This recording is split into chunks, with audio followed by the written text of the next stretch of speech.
Fa feno 13 taona androany kosa ny filoha teo aloha Andriamatoa Marika Ravalomanana nankalaza izany moa ireo mpombazy ka nisy ny lanonam-pifaliana izay natao tetsy amin'ny Magrobeoririka. Ankoatra ny lanonana maro samihafa dia nanamarika ny fotoana ihany koa ny fandidiana mofomamy izay nifarana tamin'ny fiaraha-misakafo moa izany. Lovaramanantsoa Christian Rapotondramanga.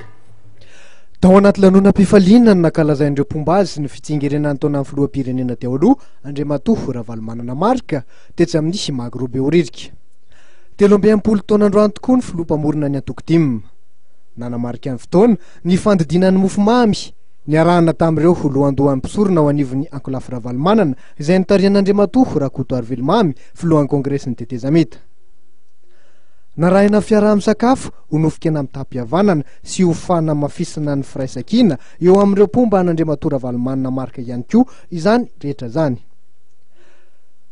Tsy nisy ny fanambarana manokana izay efa noendrasany maro tamin'ny filoham-pamorona ny Antoko-Tima.